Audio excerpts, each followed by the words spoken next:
সিয়া যখন নিজের ভুল স্বীকার করে তখন অভয় চুপচাপ সেখান থেকে সরে যায়। তার চোখে লজ্জা, হতাশা আর একটা বড় প্রশ্ন, আমি কি একজন ব্যর্থ বাবা? অন্যদিকে তানুজা রেগে গিয়ে সানভিকে ধমক দিতে চায়, কিন্তু এবার তাকে থামিয়ে দেয় একটু পিসি। হেতু বলেন, তুমি এবার একটু থামো বৌদি। তোমার নাতনি যা করেছে তা কোনো ছোট মেয়ের কাজ না। এটা একদম ভয়ানক। বরং তুমি এখন সানভিকে জড়িয়ে ধরো, তার কাছে ক্ষমা চাও। তানুজা ততক্ষণে চুপ হয়ে গেছেন, মুখে কোনো কথা নেই। রাতের বেলা সানভি শ্রদ্ধার কোলে শুয়ে আছে। শ্রদ্ধা তার মাথায় হাত বুলিয়ে দিচ্ছে। সানভি বলে, মা, আমি কি খারাপ মেয়ে?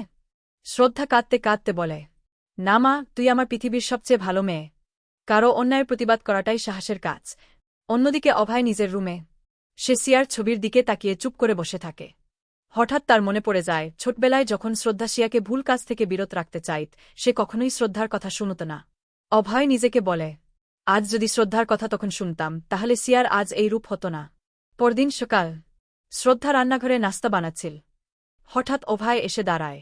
অভয় শ্রদ্ধাকে বলেন, তোমাকে একটা ধন্যবাদ দেওয়া বাকি ছিল, আমার চোখ খুলে দেওয়ার জন্য।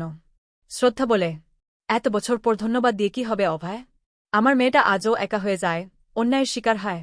অভয়, আমি চাই তুমি আর সানভি এই বাড়িতে থেকো। আমি চাই ও বড় হোক একটা নিরাপদ পরিবেশে, তোমার মতো শক্ত নারী হয়ে। শ্রদ্ধা কিছু না বলে চলে যায়। অন্যদিকে বড় ষড়যন্ত্র। কীর্তি ফোনে কারো সঙ্গে কথা বলছে। হ্যাঁ হ্যাঁ, আমি তো ঠিক মতোই রিপোর্ট পাঠিয়ে দিয়েছি। ওদের ক্লাউড কিচেন এবার বন্ধ হয়ে যাবে। শ্রদ্ধা আবার মাথা তুলতে পারবে না। পাশেই দাঁড়িয়েছিল বরুণ। সে সব শুনে ফেলে। বরুণ বলে, তুমি এসব কি করছো কীর্তি? দিদির বিরুদ্ধে এত ঘৃণা কেন? কীর্তি, কারণ সে বরুণজিকে আমার থেকে কেড়ে নিতে চেয়েছিল। কারণ ও আমাকে কখনোই নিজের মতো ভাবেনি। বরুণ হতবাক হয়ে যায়। সন্ধ্যায় নাটকীয় মোড়। বাড়িতে এক অফিসার আসে হঠাৎ। সে শ্রদ্ধার হাতে একটি নোটিশ ধরিয়ে দেয়।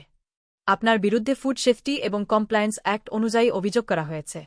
তদন্ত না হওয়া পর্যন্ত আপনার রান্নার সেন্টারটি সাময়িকভাবে বন্ধ থাকবে। শ্রদ্ধা হতবাক। কে করতে পারে এমন? অভয় পাশে এসে দাঁড়ায়।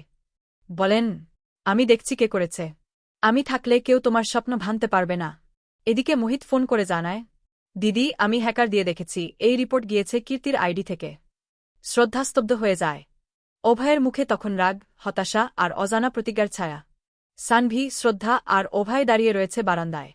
অভয় শ্রদ্ধার দিকে তাকিয়ে বলেন, আজ থেকে আমার লড়াই শুধু আমার মেয়ের জন্য নয়, তোমার স্বপ্নের জন্য হবে। শ্রদ্ধা